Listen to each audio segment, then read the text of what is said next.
So data collection is the fundamental tool. Without data, everything will become a guessing game.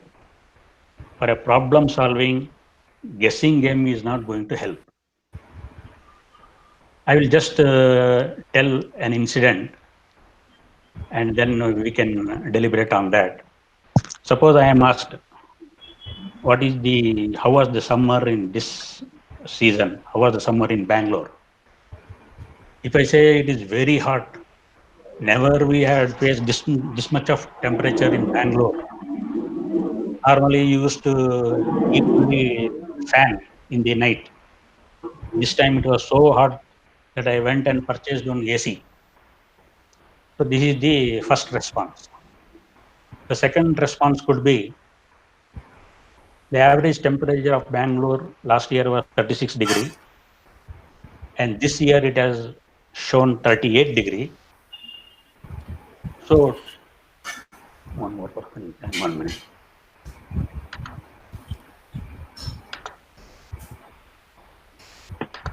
So this 2% increase is a significant increase.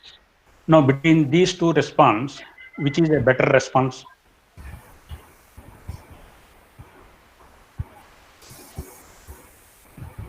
Obviously, the response which is loaded with data, that is only is useful to us if we want to do some action on the problem. So data collection is very, very important, and importance of correct data is very much needed, because with the wrong data, it is impossible to get the right solution. Even with the right data itself, there is a lot of probability will come into picture. It will be difficult. So with the wrong data, it is impossible to get a right solution. So the next tool, which is useful for problem. Hello? Sorry. Were you able to hear? Yeah. Audio. Okay. So next tool available is brainstorming.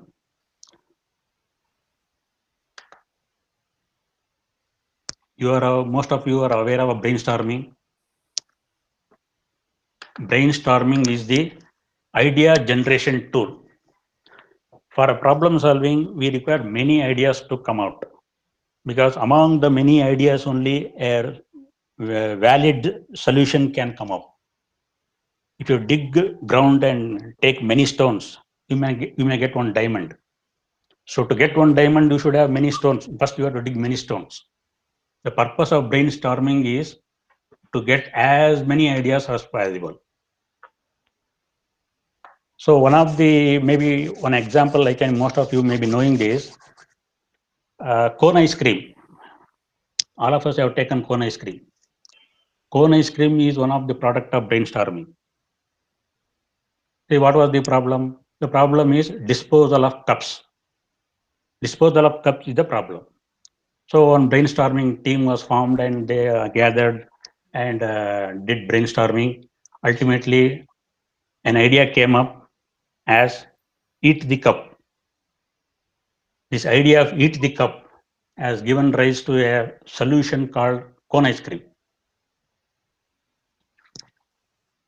So in brainstorming is not limited to only manufacturing, it can happen anywhere. I will just give one more example. Even in a cricket match, brainstorming has helped. You may be wondering how brainstorming will help in cricket match. So way back in a New Zealand test series, when India went to New Zealand, so the playing conditions was very tough. In New Zealand, ball will swing in either direction. It was very difficult for the batsmen, especially Rahul Dravid and Tendulkar at the crease. They are finding very difficult. Maybe some of you can mute it. I'm seeing some background noise. So they found it very difficult. Then in the between the over, they did a brainstorming in the center of the pitch, involving only two people, because in a cricket match, only two people, batsmen are involved. We cannot bring all the people in the dressing room. See, The person bowler at that time was Chris Gaines. The way a bowler holds the ball, it will give an indication whether he is going to bowl an in-swinger or an out-swinger.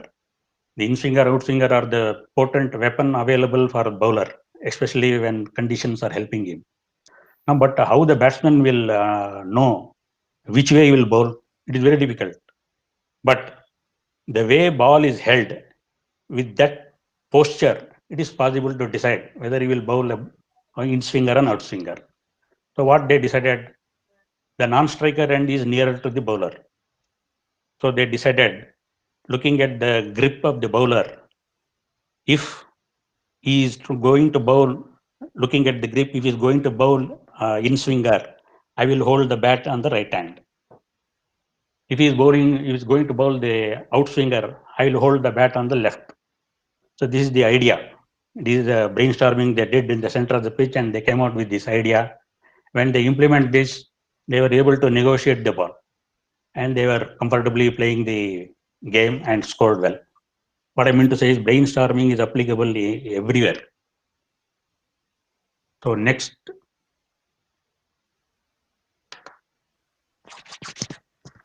is cause and effect diagram. So before coming to cause and diagram, let me tell you one more incident. Let us say my boss has told me to come and solve what there is a heavy rejection is happening on, let's say, VMC machine 3. I want solution to that. You please bring a solution for the particular problem.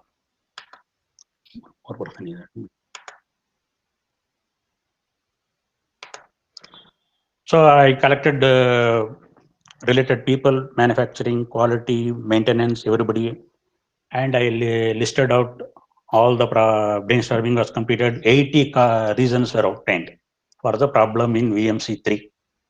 So I listed out all the 80 reasons on a paper. I went to my boss saying that I have done a wonderful job. So then boss went through the list. He saw the list 80 up and down. Then he told, you have missed the 81st cause you have missed. Then I was wondering what is this 81st cause is telling. Then he told 81st cause is you yourself. It may be surprising because if you give 80 reasons, 80 causes, what it will make? It will make nothing to the top management. There is a way of presenting the data. This cause and effect diagram is one tool which will help in presenting the data clearly to the management, those who can support the decision. You may be knowing all the causes, whatever, let us say 80 causes, what we have identified. It can be put into 4 major categories: man, method, machine, and material. So all the 80 causes must be bifurcated into those 4 broad categories, and all these causes will fall into 3 categories: primary, secondary, and tertiary. For an example, I can tell you, man, let us say consider there is a rejection is happening. Suppose under the heading of man, one of the primary cause will be lack of skill. Is one of the primary cause. Then why lack of skill? The secondary cause for that could be training not provided. That is the secondary cause. Then why training was not provided? Then the tertiary cause, the next cause will be there is no system available to capture the training need of the people, and there is no training plan made. That is the tertiary cause. So like that, every causes must have a primary, secondary, and tertiary in all the 4 categories, that is man, material, method, and machine. So this cause-and diagram is advocated by the great quality guru Ishikawa. So it is also called Ishikawa diagram. There are another name given to this fishbone diagram because by look it looks like a fishbone. So naturally, fishbone means what? We require fish with many bones. We don't require a fish with only few bones. Luckily, it is not available in nature. What I mean to say is under man material method, you should have, if you have done as sufficiently good brainstorming, we will have causes in all the categories. And especially we must focus on tertiary causes. It is among the tertiary causes that root cause will be located. Then you will have another tool available is graphs and charts. So graphs and charts, you will be day in and day out you are using. It is easy representation of data. Through graphs and chart, we will be able to understand the situation. We'll be seeing many data, weather data is available, car sales data is available with respect to last year, how was this year. So even in election, we'll know 2014 election, 2009 election, like that. Plenty of data is available. When all this data is put in the form of a graph and chart, it is easily discernible. So we must know different graphs and charts which are available. So next tool is stratification. What is stratification? See, there are situations, there will be need to bifurcate the data from the identifier wise. What are all the identifiers? Identifiers could be man wise, machine wise, shift wise, line wise, day wise, like that, many supplier wise. So many identifiers are available. So when the data is collected through this identifier wise, we'll be able to know which is most prominent contributor for the problem. So then we can focus on that area because available resource and time is limited. Stratification helps in those aspects. Pareto analysis, most of you may be using this. It is called 80-20 principle. That means 80% of the problem is coming because of 20% of the causes. Vilfredo Pareto of the Italian economist, he gave this analysis. He said the 80% of the country's economy is in the hands of 20% of the people. So this is applicable everywhere. In a meeting, let us say, only 20% of the people will talk. 80% of the people will not talk. For a rejection happening in shop floor, 80% of the problem or rejection is because of 20% of the contributor causes. So this is applicable everywhere. The next tool available is histogram. Histogram is a graphical representation of, again, data, measurable data. Here, the data for making a histogram should be a measurable data. So for a reasonably good histogram, we require at least around 75 readings. So with this histogram, you'll be able to say whether the graph is normal or abnormal. Normal means bell-shaped curve. Most of you will be aware of this bell-shaped curve. If the data shows a bell-shaped curve, then the situation is normal. If it is not bell-shaped, then it is abnormal. There are various causes are there. Assignable causes are there. Chance causes could be there. So we have to analyze using this tool. Then there is another tool available called scatter diagram. There are situations where two variables are dependent on each other. For example, hardness of a material versus tensile strength. The amount of manure you are using on the ground with respect to output coming from the harvesting. So such variables where it is related to each other, if you gather data, we'll be able to know how far it is related, either directly related or inversely related. All those things we'll be able to know using scatter diagram. If they are related to each other, then we can go to the next tool called regression analysis, where you can fix. See, in variable, there are two types of variable. One is independent variable, another is dependent variable. So independent variable is that variable on which you have control. We can easily monitor. Dependent variable is, it is not so easy to monitor or vary it. For example, with respect to hardness and tensile strength, which is independent here. Obviously hardness, because hardness is easily measurable, easily controllable. Every time we cannot measure tensile strength, which is a non-destructive, which is a destructive test. So once if you control the hardness, automatically the dependent variable tensile strength will follow. So scatter diagram will help in those aspects.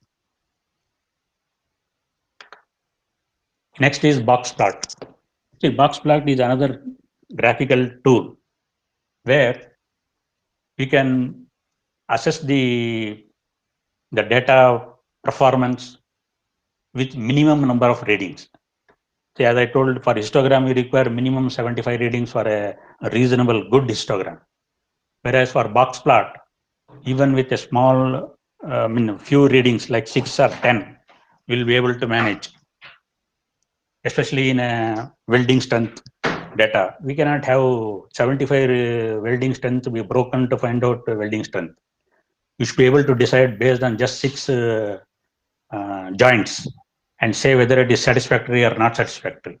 So box plot is very much useful in those areas where number of samples we cannot get easily or it is exorbitant. So this is with respect to problem solving tools. So in the paid version, we are conducting on 14th and 15th. It will be a 2-day session. So there we will be covering all the tools with practical examples. So before that, we will be giving one assimilation test. It is an objective type of test. Around 25 questions will be there. And this will be mailed to you individually. You have to answer, you have to take 15 minutes and answer it. I have put before and after. So this assimilation test is for both you and myself. If the average score after test is more than before test, then it indicates two things. One is you have absorbed well, you understood well, and to some extent I also did some justice. The average score after the test, after this class is lesser than average score before, then it will I have bungled it up.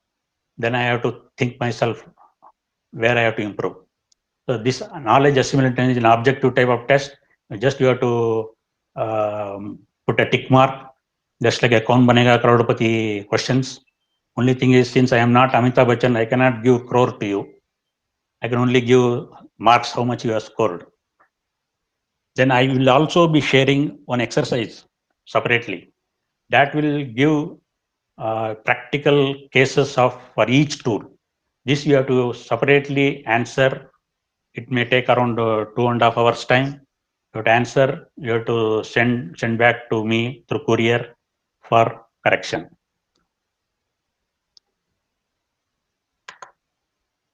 This paid course is scheduled on 14th and 15th of this month. It will be a 2-hour session each day because we are covering all the practical examples. We have spent a lot of time on each. Some exercises may require, some tools may require greater explanation. So it is priced at 499 rupees. And I request all of you to go to our website, then enroll it. Then I'll briefly touch upon the basic measurement. Then we can go for a question answer session. This basic measurement is predominantly shop oriented. That is where exactly the measurements are happening. Wherever measurement is happening, this is applicable. So in this second program, I will be covering these aspects. So what is the purpose of measurement? Purpose of measurement is we have to spend minimum time in measurement that should have a maximum accuracy so that we will get minimum defect. That is the goal of measurement. So what are all the topic that will be covered is types of measurement. What are all the types of measurement? All measurements are broadly classified into two types, variable and attribute. What are those? We'll be able to go through that. Then awareness and tolerance and fits. what are the different tolerances available, clearance fit, interference fit, transition fit. So we will get some input on those things. Then importance of accuracy, precision, repeatability, and reproducibility. Accuracy and precision is very, very important in measurement. Just I can give an example. See, in accuracy and precision, there are 4 outcomes, 4 status can be there. Accurate as well as precise. That is the best situation as far as measurement is concerned, because that will give very good data, very good information on the process. Accuracy, precision, you might have seen archery game or pistol rifle shooting. There is a center, they call bullseye. If you hit 10 arrows, all the 10 must go to the bullseye. Then it is called accurate and as well as precise. Another situation is you are accurate but not precise. Means what? There is lot of variation. So because of lot of variation, the data obtained from such a measurement will not be realistic. We will conclude a wrong interpretation of the data. There is another situation is you are precise but not accurate. That means you are not on the target. So that is also not good. Then the worst case scenario is neither accurate nor precise. This should never be there. The other 2 cases, at least we can take action and improve. Then other topic which will be covered is repeatability and reproducibility. You are all of you must be aware of this thing. GRR will be knowing this. Repeatability, reproducibility talks about that. Repeatability is speaking about the measuring instrument, whether the instrument is repeating. Today, if I take a reading, tomorrow, if I take a reading, it should repeat. If it is repeating, then the instrument is in good order. Then what is reproducibility? Reproducibility is the instrument measurement is taken by the people. Whether I measure or another person measure, it should be same. There should not be much variation. Are we reproducing the result? That is the point. So repeatability, reproducibility is very, very important, because manufacturing is a process. Since manufacturing is a process, it is subject to variation. Now, measurement is also a process. Since measurement is a process, it is also subject to variation. So, when we are trying to assess the variation of manufacturing, our measuring variation should be very, very little. If our measuring variation itself is very high, then with such a measuring system, if you measure the manufacturing process, the result will be erroneous. So we have to take utmost importance on repeatability and reproducibility. Then will be covering reading of various instruments. There are various instruments available. So what are all those? Both on attribute type as well as variable type. Why it is needed? For what purpose? Which instrument to be used? All those things will be covered in this. Then awareness on various symbols on the drawing. You will be seeing in the drawing flatness, continuity, cylindricity, roundness, run out, symmetricity. So many symbols will be there. So what are all the interpretation of those symbols? How we have to understand those symbols? So these things will be covered in the symbols on drawing. Again, in this basic measurements also, only this assimilation test only will be administered.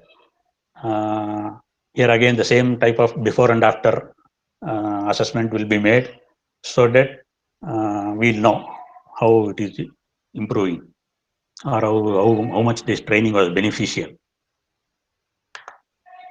So this is scheduled on 16th September. It is only a 2-hour training program from 3 to 5 p.m. with a course fee of just 299 rupees. I request all of you to individually enroll and also talk to your management and enroll many people from your organization. So all the people, if they are equipped with all these tools, they'll be in a better position to solve the problems which are faced on day-to-day basis. So just I want to briefly touch upon our Phoenixcell organization. These are all the offerings we are making as part of Phoenixcell. Phoenixcell B2B ecosystem, where we are encouraging organization to enroll so that we will enable them to grow their business by linking the suppliers and the customers.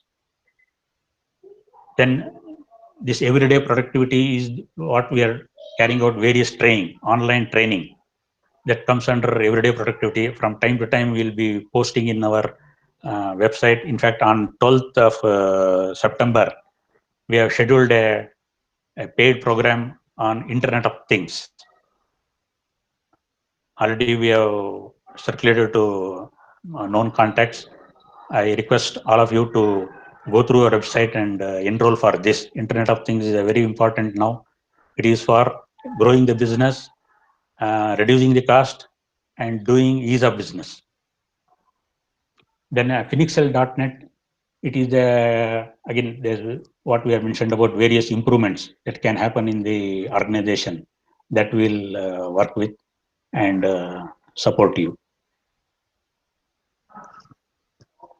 So with this, I am completing the introductory session on problem solving tools and basic measurement.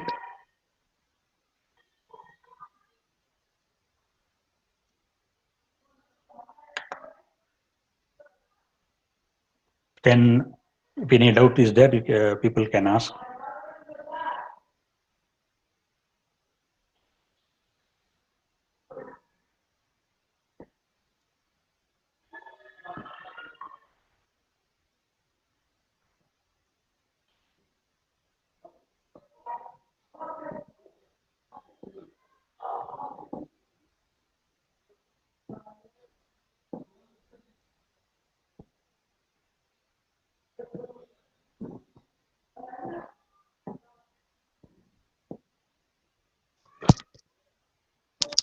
Okay, then if there is no question, I thank you all for participating in the introductory webinar.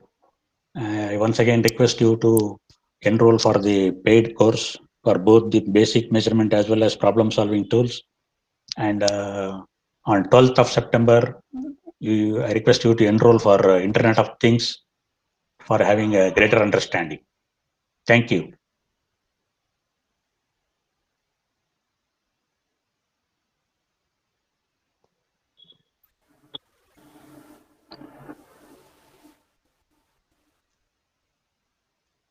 Thank you so much, sir. Thank you. Thank you, sir. Okay, thank you very much. Thank you, sir. Thank you. Thank you. Thank you, sir. Okay, thank you. Hope it was useful to you. Yes, definitely, sir. Thank you, sir. Yeah, thank you.